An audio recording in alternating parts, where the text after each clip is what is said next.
Tras los fenómenos atmosféricos y sísmicos, Puerto Rico debe estar más preparado y con mayor conciencia y conocimiento de las buenas prácticas en arquitectura, diseño y construcción. ¿Cómo lo haces? Aquí tendrás el acceso a este conocimiento de forma fácil y sencilla. Ahora comienza Arquitectura en Blanco y Negro.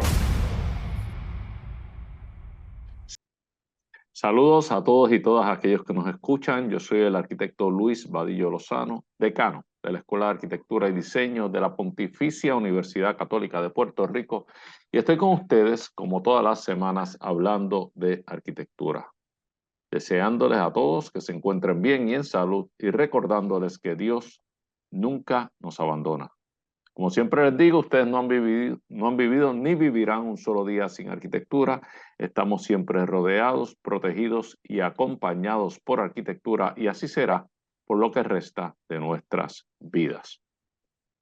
En este programa comparte conmigo, como siempre, nuestro comoderador y coordinador de la Unidad de Historia y Teoría, el arquitecto Jesús Meléndez Vázquez. Saludos, Jesús. Saludos, decano, un placer. Jesús, el programa anterior habíamos estado analizando dentro de este tema del estado de la arquitectura a comienzos del siglo XXI. Habíamos estado analizando un ensayo escrito por la profesora y arquitecta Mary MacLeod, un ensayo que titula Form and Function Today. Y lo que nos plantea, y en el caso de ella, con un ensayo que por momentos se volvía un poco difícil de entender, pero lo que traía a nuestra conversación un tema que es fundamental en la arquitectura, y es la relación entre la función y la forma, la expresión formal del objeto arquitectónico. Es una relación codependiente que se ha discutido a lo largo de la historia, pero particularmente se discute con el movimiento moderno. Y de hecho es el arquitecto Louis Sullivan, un arquitecto que su práctica ocurre entre finales del siglo XIX y principios del siglo XX, hasta los años, hasta la década de los 1920-24 o algo así.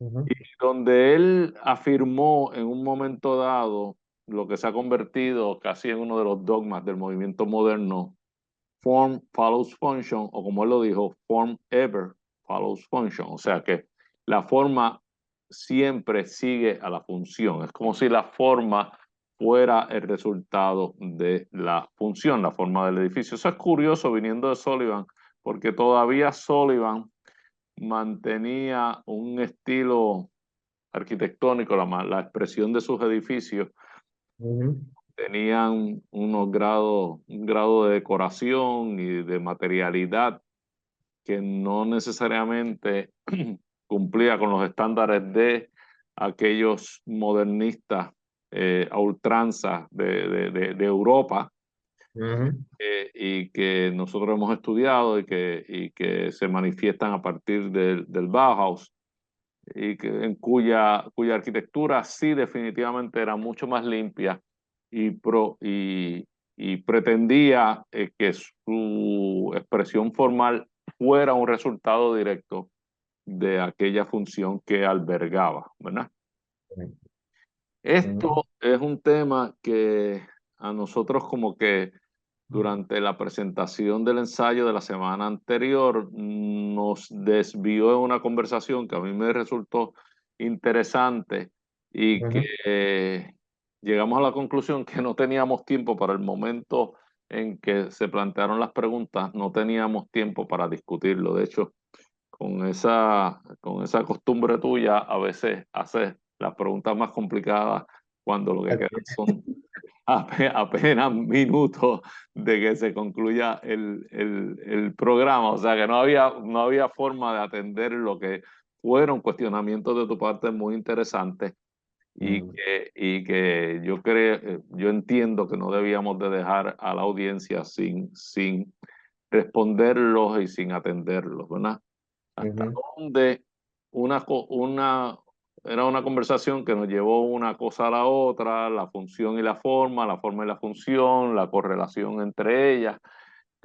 Si esto es necesariamente así, si es la forma siempre el resultado de la función o si hay otros factores, habíamos hablado de la cultura, que pudieran eh, informar la forma o ejercer función, no quiero utilizar esos términos, o ejercer alguna influencia sobre la forma final del edificio, sobre la expresión final del edificio, que no necesariamente fuese el resultado de su propósito, el resultado de su función. Definitivamente el movimiento moderno ya superado Sullivan ya en el siglo XX evoluciona en varias trayectorias, si no en muchas, en varias vertientes. Y una de ellas es la que se conoce como el funcionalismo, ¿verdad? En la arquitectura funcionalista, donde precisamente afirma lo que estamos diciendo.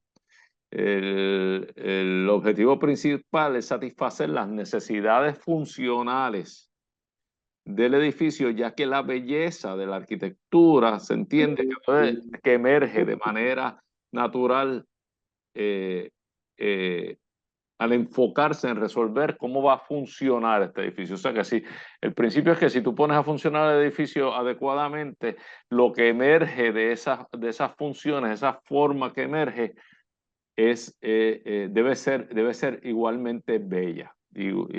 Así como su función es coherente, su forma debe ser bella.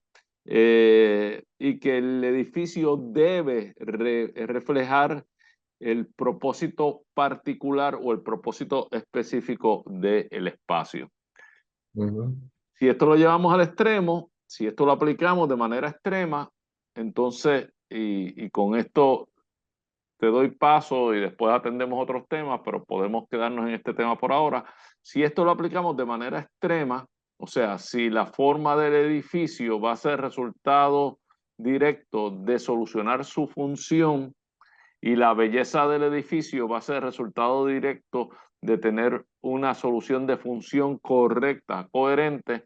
entonces podríamos concluir que la belleza del edificio en el movimiento funcionalista o en la vertiente del movimiento moderno hacia el funcionalismo es, es entonces el resultado de un accidente y no Mm. resultado de una intención. Y ahí caíamos en el tema, si hay arquitectura sin intención, si no hay arquitectura sin intención, entonces la arquitectura que emerge del funcionalismo puro, aplicado puro y de manera estricta, no sería propiamente arquitectura. O sea que ahí lo voy a dejar hasta ahí por el momento y permitirte que un poco reacciones a este montón de ideas que estoy trayendo, pero que quería reunir porque es donde nos quedamos en el programa anterior. A ver, empieza por donde tú entiendas, por donde tú prefieras. Claro, bueno, yo creo que las últimas tres preguntas son un poco complicadas. Am, bueno, hmm, yo te diría que gran parte de lo que se busca del funcionalismo, yo no sé si hemos tenido la oportunidad en programas anteriores de hablar un poco, pero usualmente hay tres ideas primordiales en el funcionalismo, ¿no? En donde la primera es que la idea de que ningún edificio es bello a menos que cumpla adecuadamente su función, ¿verdad? La segunda parte del funcionalismo am, adopta esta idea de que si un edificio cumple su función, es ipso facto bello, ¿verdad? Y lo tercero es que adoptan una idea de que, puesto de que la forma está relacionada con la función, todos los artefactos, incluidos los edificios, son una especie de, digamos, arte industrial aplicado, ¿no? Que estaba altamente influenciado por estas vertientes en Alemania y que luego se exploraron en toda Europa y que llegaron ciertamente a los Estados Unidos, ¿no? Curiosamente, si el funcionalismo tiene algún propósito o inclusive puede adquirir un grado de belleza, yo creo que muchos de este pensamiento está arraigado a cómo se ensambla el edificio, cómo aquellas partes que son cuantitativas proveen una noción de una cualidad, ¿no? Pero una cualidad casi que alienada del componente, yo diría, cultural, ¿no? O que está altamente arraigado a un componente tecnológico, ¿no? Y esto me recuerda muchísimo a estas observaciones que hace Le Corbusier en su libro Hacia una nueva arquitectura, en donde dice, mira, ¿sabes qué? Hay nuevas tecnologías que están llegando, pero lamentablemente la arquitectura clásica no puede adoptarlas, ¿verdad? No puede, digamos, encarnar la estética que aceptaría realmente estas nuevas tecnologías y por ende se necesita una nueva sintaxis, una nueva gramática de arquitectura, ¿verdad? Sin embargo, hay unos cuestionamientos curiosos para mí, ¿no? ¿Qué viene primero, la forma o la función, ¿verdad? O esto es una eterna negociación entre ambos conceptos que son fundamentales en arquitectura. O sea, por ejemplo, eh, tenemos una referencia teórica muy grande que es la de los 10 libros de la arquitectura de Vitruvio, donde está esta famosa trilogía de él, la Utilitas, la Firmitas y la Venustas, ¿verdad? La utilidad del edificio, la firmeza o la estabilidad del mismo y por último la belleza. Que aprovecho para tal vez contestarte tal vez aportar una observación que haces de Louis Sullivan. Yo creo que la razón por la cual él mantiene todavía esta esencia de una arquitectura ornamentada, primero, yo creo que la influencia de la Escuela de Bellas Artes de París, a pesar de que él no culminó, y fue uno de los primeros norteamericanos en pasar el examen y entrar, ¿verdad? Pero después abandona.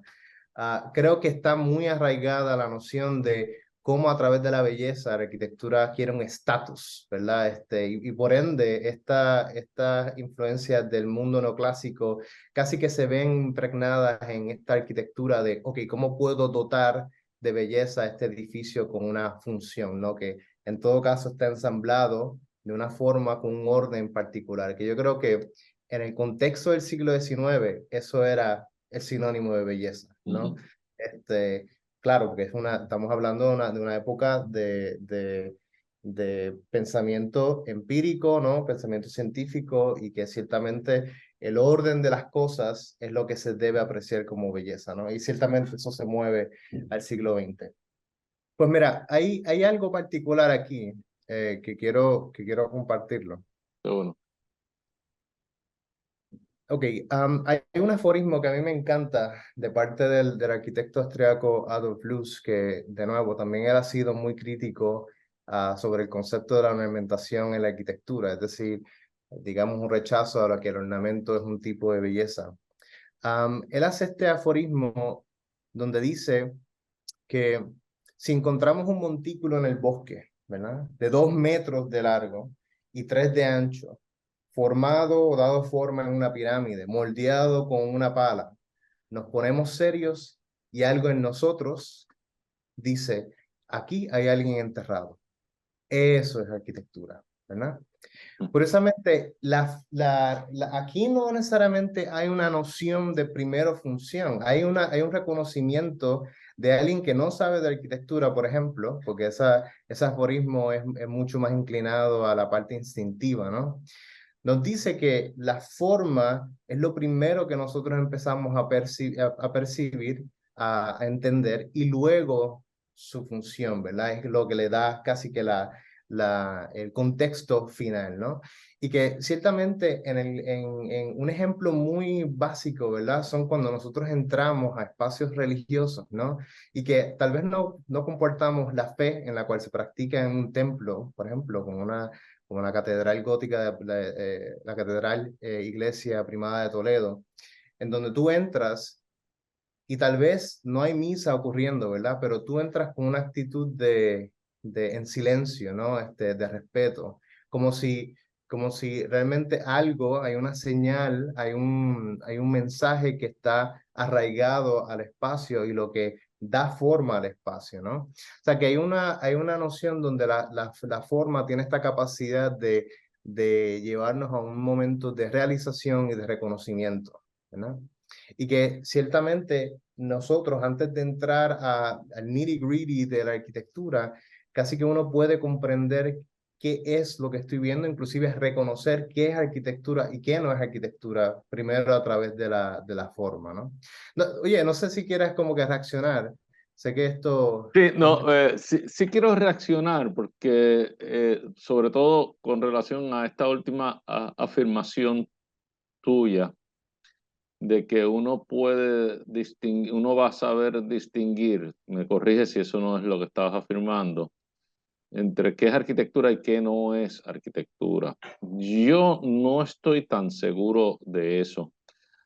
A mí me parece que en la mente de una gran cantidad de personas, Ujú, la verdadera arquitectura o la arquitectura de calidad, si podemos distinguirlo, la arquitectura bella, ujú, es aquella arquitectura que está más trabajada, más elaborada, y si podemos utilizar el término que tú usas, arquitectura que está más decorada.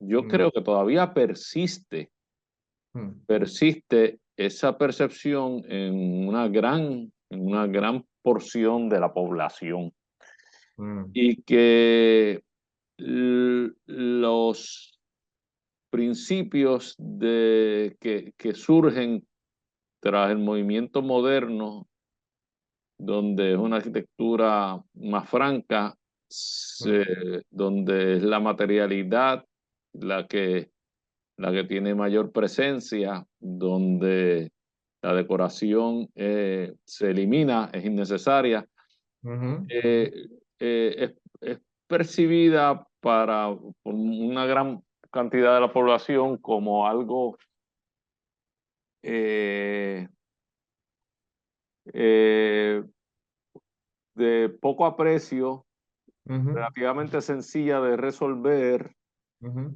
eh, y que no contiene muchas de las características que se consideran del orden del arte que la hicieran verdadera arquitectura, sino que es en exceso utilitaria y por lo tanto no, ujú. no necesariamente algo que uno deba de llegar a despertar mucho aprecio Claro. por ella. Es muy funcional. Y Mm, todo eso puede ser cierta, es más funcional, es más directa, es definitivamente no decorada, pero sus, pero sus principios son igualmente válidos y es una arquitectura igualmente fuerte. Yo creo que eso no ha sido del todo entendido. No me parece que eso sea del todo entendido, del todo apreciado. Y a mí me parece que hay mucha gente que piensa que muchas de estas ofertas de la arquitectura moderna raspa casi en la no arquitectura, mm, en claro. la Mm, no arquitectura, y que el objeto arquitectónico de verdadero valor debe ser algo mucho más elaborado y con mucha mayor intención, que es lo que nos lleva al otro punto. Si no habiendo intención, no hay arquitectura. ¿Y dónde comienza a distinguirse la intención en el objeto arquitectónico? mm, Cuando en realidad el objeto construido no se considera arquitectura o no es arquitectura. Y mm, para nosotros los arquitectos quizás tenemos una latitud mayor donde incluimos más objetos dentro de la arquitectura, pero la mayoría de la población tiene una latitud mucho más cerca y excluye muchos objetos que nosotros los arquitectos podemos considerar arquitectura y que ellos empiezan a no verlo como mm, verdadera arquitectura, como arquitectura seria o como arquitectura de valor, mm, meramente por la imagen que tienen en la mente de qué es lo que es un objeto arquitectónico valioso y usualmente amarrado a principios y a valores, valga la redundancia, de, de, de periodos de la arquitectura claro. previos al movimiento moderno. Pero nada, esta primera mitad llegó hasta aquí. Nos tenemos que reunir en unos minutos en la segunda mitad del programa. No se retire nadie, que vamos a coger los otros temas a ver si logramos de alguna manera clarificar estos conceptos. Nos vemos en unos minutos. Esto es Arquitectura en Blanco y Negro. Ahora comienza Arquitectura en Blanco y Negro. Amigos, aquí de regreso, yo soy el arquitecto Luis Vadillo Lozano, decano de la Escuela de Arquitectura y Diseño de la Pontificia Universidad Católica de Puerto Rico, y les invitamos a que busquen en YouTube, a que nos busquen en YouTube bajo el nombre Arquitectura en Blanco y Negro, donde todos los jueves encontrarán nuevo contenido. En este programa compartiremos con ustedes conocimientos de esta bella profesión de la arquitectura, aquellos que les sirvan para evaluar, observar, saber exigir y saber apreciar la buena arquitectura. En esta segunda mitad del programa continúa con nosotros nuestro comantenedor y coordinador de la Unidad de Historia y Teoría, el arquitecto Jesús Meléndez Vázquez. Jesús, estamos obviamente en este tema que se deriva de una lectura, de un ensayo que tuvimos la semana pasada, escrito por la profesora y arquitecta Mary MacLeod, y que su tema iba relacionado a la relación entre la forma y la función de un edificio. O sea, se titula Form and Function Today. Right. Esto habíamos hablado que es uno de los grandes temas en la arquitectura, la relación entre la forma y la función, y habíamos comenzado a analizar la semana pasada y continuamos en la primera mitad de este programa esa relación que quizás para el que no está envuelto en la arquitectura no se da cuenta que es tan controversial. Cuánto la forma de un edificio, su expresión volumétrica es resultado de la función que alberga. Bueno, mucha gente de las que nos están escuchando quizás pensarían que esto es así, que definitivamente pues un edificio expresa qué es lo que está ocurriendo dentro de él, pero tengo que decir o tengo que llamar la atención que esto no necesariamente es así, y que por la mayoría del tiempo de la humanidad y de la existencia del hombre, del ser humano, debo decir, en todo momento que hizo arquitectura, no necesariamente sus edificios respondían, o la expresión del edificio respondía a la función, sino todo lo contrario. Respondían más bien a principios de otro índole, principios de índole cultural. Y que nosotros tenemos tantos movimientos en la arquitectura que si ustedes los observan con detenimiento, atienden los mismos problemas, exactamente las mismas funciones, albergan las mismas funciones, pero tienen expresiones completamente diferentes. Expresiones volumétricas completamente diferentes. No es sino hasta el siglo XX, todo tiene su excepción, tengo que decir que todo tiene sus excepciones, pero en términos generales es así. El ser humano hasta finales del siglo XIX, incluyendo en movimientos bastante recientes como lo es el Art Nouveau a finales del siglo XIX, incluyendo el Art Nouveau, donde ya obviamente el diseñador empieza a ser más franco en el uso de los materiales y más atrevido en el uso de los materiales y en la sinceridad de los materiales. Todavía el Art Nouveau es un movimiento decorado, no llega a los grados de franqueza que llega el movimiento moderno del principio del siglo XX. O sea, que no es hasta el siglo XX que de verdad empiezan a surgir posturas sólidas en términos del edificio no decorado, y de que la expresión del edificio debe ser mucho más sincera, un poquito influenciado por las condiciones económicas y la necesidad de reconstrucción y recuperación de toda Europa y definitivamente influenciado por esta nueva cultura de estética industrial que proviene de la segunda revolución industrial. Todo esto lo hemos hablado, o sea que no en programas anteriores, o sea que no queremos abundar mucho en esto. Llega al grado de que habíamos hablado de la expresión de Louis Sullivan, que tanto nos acompaña, de form ever follows function, la forma siempre sigue a la función.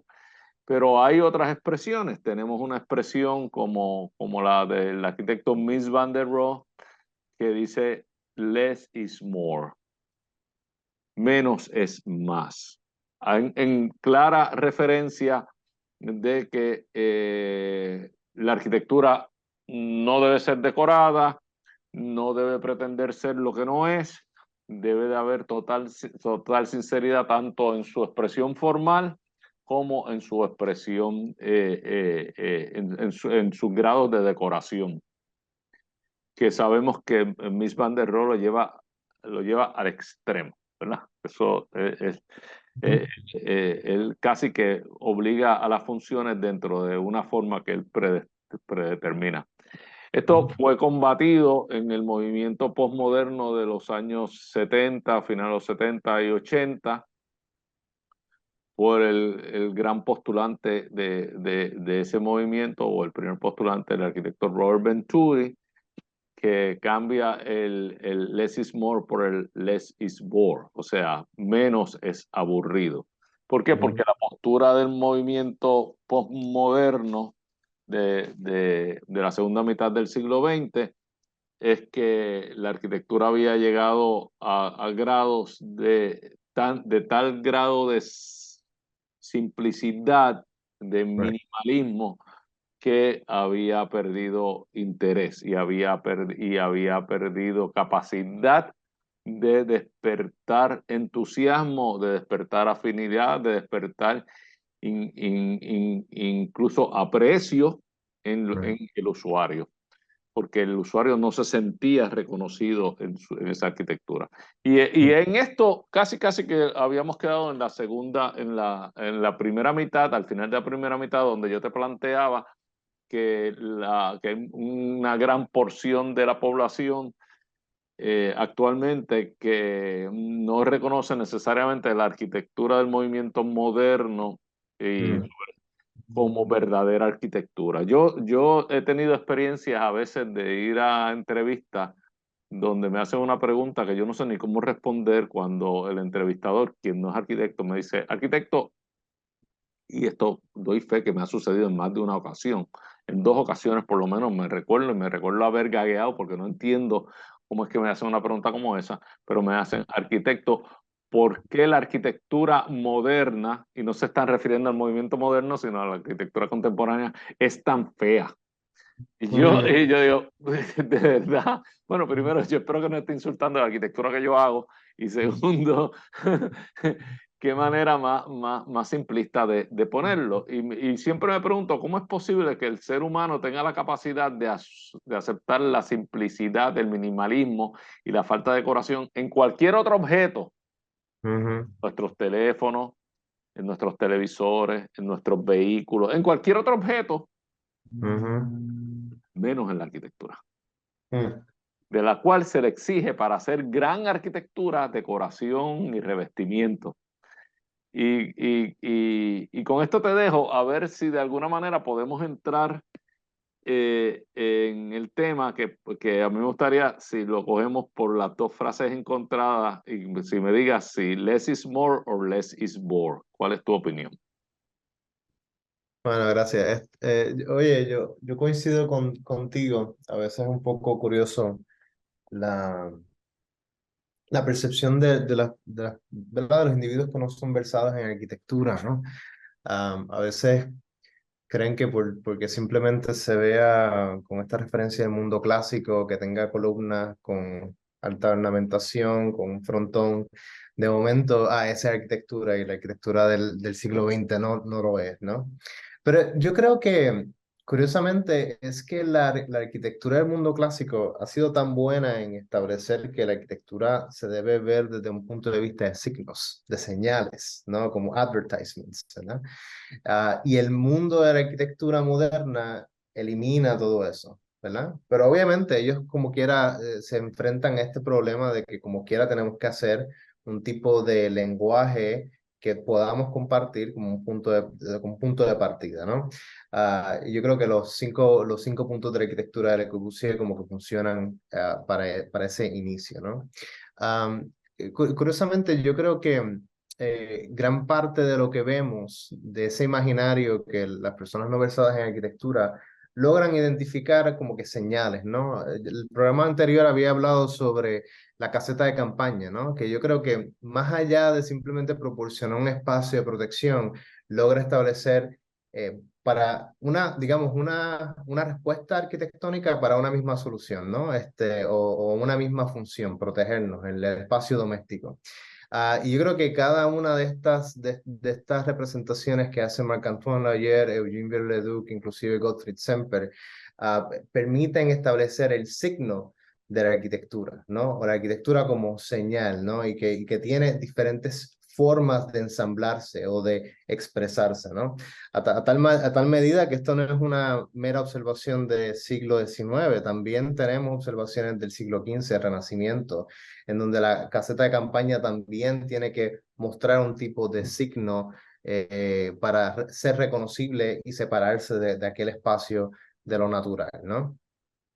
Pero en el caso de la arquitectura moderna, sí implica que hay un reconocimiento de que si hay nuevas tecnologías, por ende, hay nuevas funciones que surgen, por lo tanto, hay un problema arquitectónico de cómo recibir esa función, ¿verdad? Por ende, hay que proponer una nueva reconfiguración del espacio, una nueva expresión del edificio, que nos lleva, ¿verdad?, a esta dicotomía entre la forma en relación con su función, ¿no? Que yo creo que en el caso de la Villa Savoia, por ejemplo, que tengo imágenes aquí, a mí siempre me ha estado muy curioso de que al final, aunque esto tenga los 5 puntos de la arquitectura, tiene un cierto, digamos, sentido clásico, ¿no? De los componentes puestos en su sitio, ¿no? Expresados al unísono, y que al final el encuentro del lenguaje más su expresión define la estética del espacio, ¿no? O sea, que esta cocina ya no es una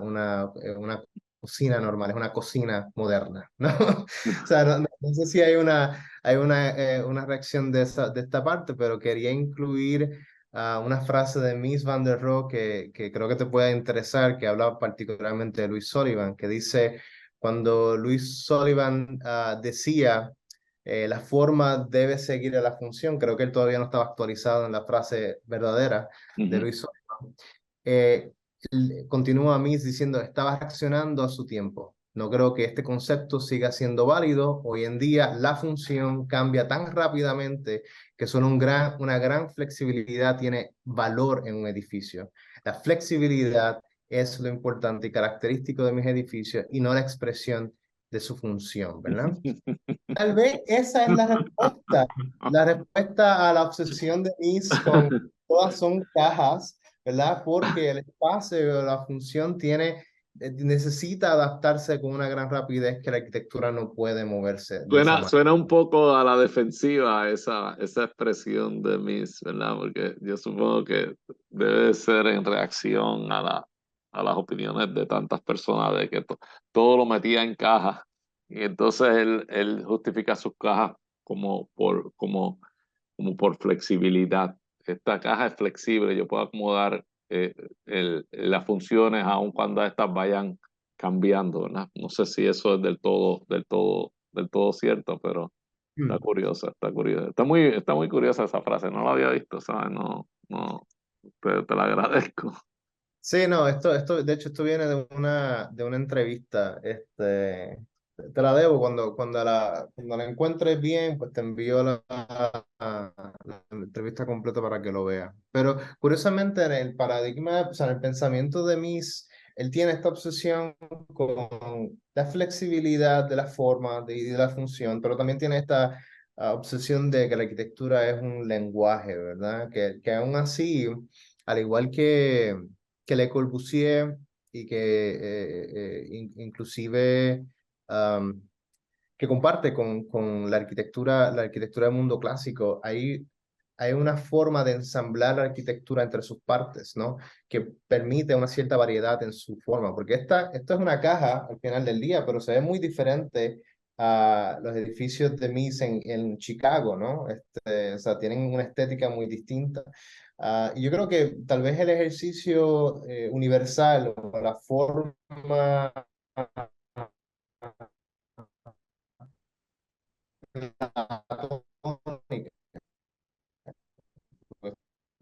Estamos teniendo un poco de problema con la conexión, pero ya se resolvió. Adelante.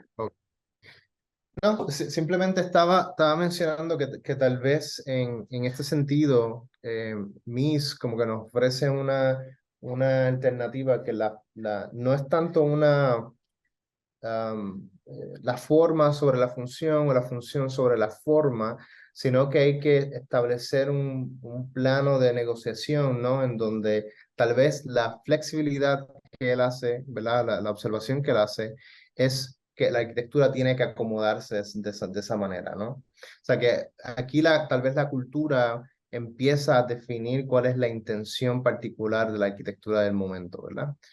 ¿Cuál es el vector de fuerza hoy día? Pues hoy eso es lo que estamos tratando de descifrar durante esta serie de programas, ¿verdad? Revisando la arquitectura del siglo XXI. Sí, a mí me gustaría hacer una diferencia entre Mies y el resto de los arquitectos del movimiento moderno. Yo creo que Mies es un caso aparte. Hay una Ujú, gran diferencia entre los resultados de la arquitectura. No sé si en el discurso, Mies era una persona de poco discurso, no es como un Le Corbusier o un Gropius, ujú, pero y era mucho más reservado. Incluso el mismo Frank Lloyd Wright escribe mucho más que Mies. Pero a mí me parece que Mies rompe un poco la norma del movimiento eh, moderno y se enamora de una forma y casi que obliga las funciones a ocurrir en esa forma. Yo creo que Mies invierte y en vez de que la forma siga la función, la función debe de acomodarse en la forma. ujú, Y ujú, yo no creo que ninguno de estas cajas hermosas de Mies, tanto a todos tamaños, a nivel residencial o a nivel institucional, eh, respondan necesariamente a la función que alberga. Yo creo que no responden en lo absoluto, sino a una decisión ujú, preconcebida casi de cómo se tiene que ver. A mí no sé en dónde quedan, o sea, el movimiento postmoderno de los siglos, de la década de los 70 y los 80 tuvo la razón de ser, es una reacción obviamente ujú, al movimiento moderno más extremo, al minimalismo, y, y hace unos postulados que no son del todo descartables y, claro. donde, y que algunos de ellos permanecen con nosotros. Ujú, ujú, A mí no me parece que estemos ya yendo a la arquitectura del siglo XXI, que estemos ya en el movimiento moderno. No lo estamos, no compartimos mucho de los postulados. Eh, ujú, Estamos en un postmoderno con, sin, sin referenciales historicistas. Eso es lo que me parece a mí. Y estamos quizás en un ujú, postmoderno confundido ujú, donde de momento estamos experimentando no solamente con nuevos materiales de última generación, sino con nuevas tecnologías que están dando el resultado, y porque en esto tenemos que llegar, que es a la arquitectura del siglo XXI, el estado de la arquitectura en el siglo XXI, de de aplicar tecnologías digitales y aplicar nuevos materiales y aplicar según nos convengan principios del movimiento moderno y del movimiento posmoderno. Entonces está saliendo una arquitectura que yo creo que no tiene, hasta el momento no tiene fundamentos filosóficos sólidos en los cuales podamos insistir y utilizar como referencia y por lo tanto tener algún grado de consistencia, como sí lo llegó a ver en la arquitectura moderna y como sí lo llegó a ver en la arquitectura postmoderna de finales del siglo XX, donde había un cierto grado de afinidad entre las propuestas arquitectónicas. Pero sin más nada, se nos acabó el tiempo de nuevo. Yo creo que no hemos terminado con los temas, se nos acabó el tiempo, pero estamos entonces para la próxima semana. Esto es Arquitectura en Blanco y Negro. Te agradezco que hayamos tratado de atender unos temas tan complicados como esto de forma y función, y espero que no hayamos confundido a mucha gente de los que nos están escuchando. Pero si se han confundido, no están solos en esta confusión. Esta es una confusión, esta es una discusión larga y parece que sin fin. Sin más nada, Jesús, gracias siempre por tu participación y gracias a todos aquellos que nos acompañaron durante esta hora. Esto es Arquitectura en Blanco y Negro. Nos vemos la próxima semana. Gracias. Todos vivimos en sintonía con la arquitectura. Queremos escuchar tus ideas, dudas y preocupaciones. Escríbenos a arquitecturaenblancoynegro@pucpr.edu. Arquitectura en Blanco y Negro es una producción de la Pontificia Universidad Católica de Puerto Rico.